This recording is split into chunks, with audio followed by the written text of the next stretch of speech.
एक बार फिर बदले मध्य प्रदेश के चुनावी समीकरण। आखिर किसकी बनेगी सरकार और कौन बैठेगा मध्य प्रदेश की गद्दी पर? आज पूरे देश की नजर केवल इन्हीं 5 राज्यों पर है जहां पर विधानसभा चुनाव होने वाले हैं। और इन 5 राज्यों में से भी जो उत्तर भारत के 3 राज्य हैं, मध्य प्रदेश, छत्तीसगढ़ और राजस्थान, यहाँ पर लोग काफी ज्यादा नजर लगाए बैठे हैं कि यहाँ पर बीजेपी और कांग्रेस की टक्कर में कौन बाजी मारेगा। वहीं बात की जाए मध्य प्रदेश की, जहाँ बीजेपी बड़ा दांव खेल रही है, इस बार उनकी सरकार बनेगी। वहीं कांग्रेस भी किसी से पीछे नहीं है, क्योंकि दोनों का वहां पर टक्कर का मुकाबला देखा जा सकता है।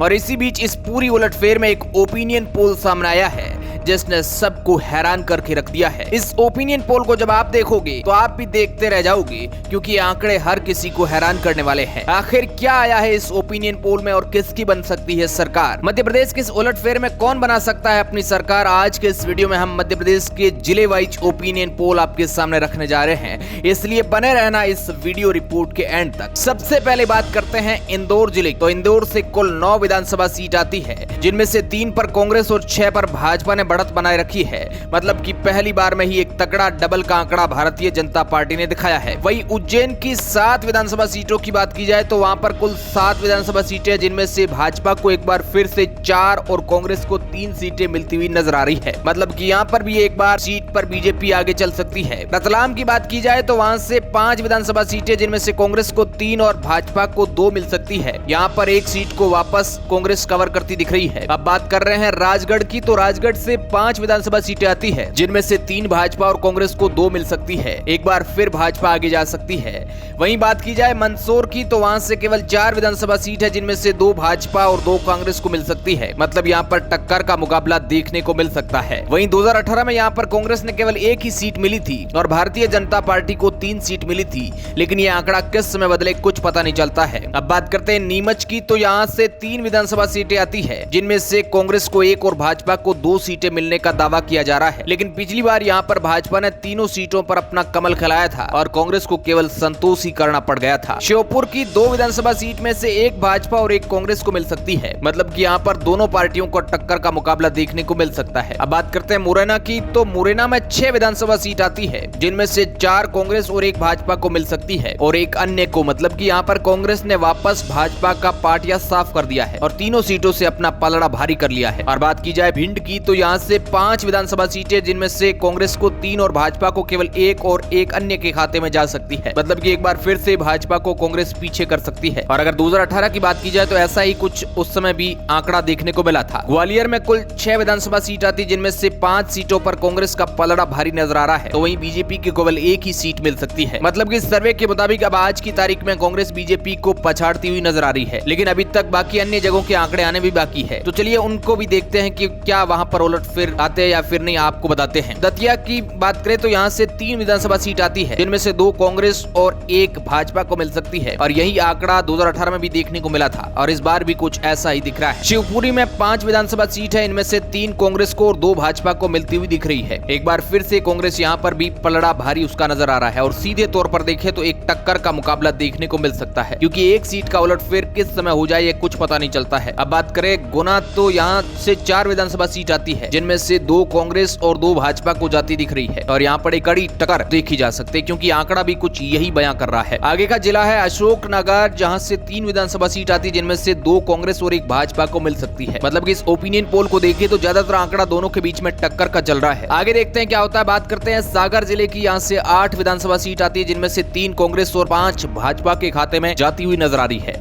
मतलब कि एक बार फिर से भाजपा 2 पॉइंट की लीड बना रही है। और आगे बात करें टीकमगढ़ की, तो यहाँ से 4 विधानसभा सीटें आती है, जिनमें से 3 कांग्रेस और 1 भाजपा के खाते में जा सकती है। अगर जिले निमाड़ की बात करें तो वहां पर केवल 1 ही विधानसभा सीट है और इस बार 1 पर भाजपा बढ़त बना सकती है। वहीं छतरपुर जिले से 6 विधानसभा सीट है, जिनमें से 3 कांग्रेस और 3 भाजपा के खाते में जा सकती है। मतलब कि यहाँ पर एक बड़ी टक्कर का मुकाबला यहाँ पर हमें देखने को मिल सकता है। वहीं बात करें दमोह की, तो वहां से 4 विधानसभा सीट है, जिनमें से 1 कांग्रेस और 3 भाजपा की तरफ जाती हुई नजर आ रही है और भाजपा 2 पॉइंट के साथ लीड बना रही है। हालांकि पिछले मुकाबले में एक यही यही सीट भाजपा से बसपा की सीट में गई थी, लेकिन इस बार बसपा की सीट भी भाजपा को मिल रही है। बात करें आगे के जिले पन्ना की, तो वहां से 3 विधानसभा सीट है, इनमें से एक कांग्रेस और भाजपा के खाते में जाती हुई दिख रही है। मतलब कि कुल मिलाकर तगड़ी टक्कर दोनों के बीच दिख सकती है। बात करें सतना जिले की, तो यहाँ पर 7 विधानसभा सीट है, जिनमें से 2 कांग्रेस और 5 भाजपा के खाते में जाती दिख रही है। रीवा जहां 8 विधानसभा सीट है, जिनमें से 2 कांग्रेस और 5 भाजपा के खाते में जा सकती है और एक अन्य को मिल सकती है। मतलब कि भाजपा के लिए अच्छा आंकड़ा दिखाई दे रहा है, क्योंकि 5 पॉइंट की लीड आगे ऐसे ही चलती रही तो सरकार बनने में ज्यादा कठिनाई नहीं होगी। लेकिन क्या कहते हैं आगे के आंकड़े, इसलिए बने रहना हमारे साथ एंड तक। बात की जाए सीधी की, तो 4 विधानसभा सीट है, जिनमें से 2 कांग्रेस और 2 भाजपा को मिलती दिख रही है। हालांकि 2018 में यहाँ पर भाजपा का आंकड़ा 3 नंबर से आगे था, जबकि इस बार दोनों में टक्कर का मुकाबला देखने को मिल सकता है। अब आ जाते हैं सिंगरौली की, तो वहां से 3 विधानसभा सीटें आती है और 3 में से 1 कांग्रेस और 2 भाजपा को मिल सकती है। हालांकि 2018 में तीनों पर भाजपा ने कमल खिलाया था, इस बार एक का नुकसान हो सकता है। अब बात की जाए शहडोल की, तो यहाँ से 3 विधानसभा सीटें आती है, इन तीनों सीटों पर भाजपा अपनी बढ़त बना सकती है। मतलब कि कांग्रेस का यहाँ पर सुपड़ा साफ हो सकता है। अब तक सर्वे के अनुसार कभी बीजेपी तो कभी कांग्रेस, दोनों में टक्कर का मुकाबला देखने को मिल रहा है। आगे क्या होता है उसके बारे में भी बताते हैं। अनूपपुर जिले की 3 विधानसभा सीटों में से 2 कांग्रेस और 1 भाजपा को मिल सकती है। मतलब कि कांग्रेस वापस ऊपर उठने की कोशिश कर रही है। वहीं बात की जाए उमरिया की, तो वहां से 2 विधानसभा सीट है, जिनमें से 1 भाजपा और 1 कांग्रेस को मिलती दिख रही है। हालांकि 2018 में भाजपा ने दोनों पर अपना कमल खिलाया था। अगले जिले कटनी की बात की जाए, तो वहां पर 4 विधानसभा सीट है और इन 4 में से 1 कांग्रेस और 3 पर भाजपा लीड बना रही है। मतलब कि सीधे तौर पर बीजेपी आगे निकल रही है। अब बात की जाए जबलपुर की, जहां 8 विधानसभा सीटों की, तो वहां से कांग्रेस 5 और भाजपा 3 पर सिमटी हुई दिख रही है। कांग्रेस फिर अपनी बढ़त यहाँ पर आगे निकलती दिख रही है। यह आंकड़ा वाकई में काफी रोमांचक स्थिति की ओर ले जा रहा है, इसलिए बने रहना इसके एंड तक। आखिर का आंकड़ा आपको चौंका सकता है, क्या उलटफेर हो सकती है मध्य प्रदेश में। अगर बात की जाए डिंडोरी, तो वहां पर 2 विधानसभा सीट है और इस बार दोनों पर कांग्रेस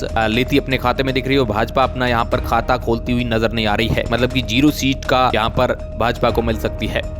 वहीं बात की जाए मंडला जिले की, तो वहां पर 3 विधानसभा सीट है, जिनमें से 2 कांग्रेस और 1 पर बीजेपी कमल खिलाती दिख रही है। बालाघाट में 6 विधानसभा सीट है, जहां पर कांग्रेस के खाते में 4 और 2 बीजेपी के खाते में जाती दिख रही है। 2018 में यहां पर मामला कुछ अलग ही हुआ था, लेकिन इस बार का मामला काफी चौंकाने वाला है। वहीं बात की जाए सिवनी की, तो सिवनी में 4 विधानसभा सीट है और यहाँ पर 2-2 सीट इन दोनों पार्टियों को मिल सकती है। मतलब की सिवनी में एक बड़ा टक्कर का मुकाबला जो है देखने को मिल सकता है। बात करें नरसिंहपुर की 4 विधानसभा सीट की, तो वहां पर भी दोनों को 2-2 सीटें मिल सकती है। हालांकि 2018 में यहाँ पर कांग्रेस ने 3 सीटें जीती थी, मगर इस बार कुछ आंकड़े बदलते हुए दिख रहे हैं। अब बात की जाए छिंदवाड़ा की, तो यहाँ से 7 विधानसभा सीटें आती है और इसमें से 6 कांग्रेस को मिलती दिख रही है और केवल 1 ही भाजपा को मिल सकती है। मतलब कि यहाँ पर कांग्रेस एक बड़ा दाव मार सकती है और 5 सीटें खुद के खेमे में कर सकती है। 2018 में तो सभी सीटों पर कांग्रेस ने जीत हासिल की थी। बात करें बैतूल की, तो 5 विधानसभा सीटों में से कांग्रेस को 4 और भाजपा को केवल 1 विधानसभा सीट मिल सकती है। मतलब कि अब कांग्रेस एक अच्छा प्रदर्शन करती हुई दिख रही है। आगे बात करें हरदा की, तो वहां से 2 विधानसभा सीटें, दोनों में पर एक पर बीजेपी और एक पर कांग्रेस का कब्जा हो सकता है। हालांकि 2018 में दोनों पर कमल खिला था, इस बार एक कमल थोड़ा मुरझाता हुआ दिख रहा है। अब बात करें होशंगाबाद की, तो वहां पर 4 विधानसभा सीट है और 4 में से केवल 1 कांग्रेस और 3 भाजपा के खाते में जा सकती है। मगर 2018 में यहाँ पर सभी पर भाजपा ने जीत हासिल की थी। अब बात करें अगले जिले रायसेन की, तो यहाँ पर 4 विधानसभा सीट है और 4 में से 1 कांग्रेस और 3 भाजपा के खेमे में जाती दिख रही है। बात की जाए भोपाल में, तो वहां पर 7 विधानसभा सीट है और 7 में से 3 कांग्रेस और 4 भाजपा के खाते में जा सकती है। जबकि विदिशा की 5 विधानसभा सीट की बात की जाए, तो वहां पर कांग्रेस 2 पर और भाजपा 3 पर अपना कमल खिलाती दिख रही है। अगले जिले सीहोर की बात की जाए, तो वहां पर 4 विधानसभा सीटें और 4 में से 1 कांग्रेस और 3 पर भाजपा बढ़त बनाती दिख रही है। वैसे दोस्तों ये मुकाबला काफी टक्कर का है, लेकिन आप किसको सपोर्ट करते हैं वीडियो के एंड में आप कमेंट करके हमें जरूर बताना इस सर्वे के मुताबिक कौन जीत सकता है। अब बात करते हैं अगले जिले मालवा की, तो यहाँ से 2 विधानसभा सीटें आती है, उन दोनों में से 1 कांग्रेस और 1 भाजपा के खाते में जा सकती है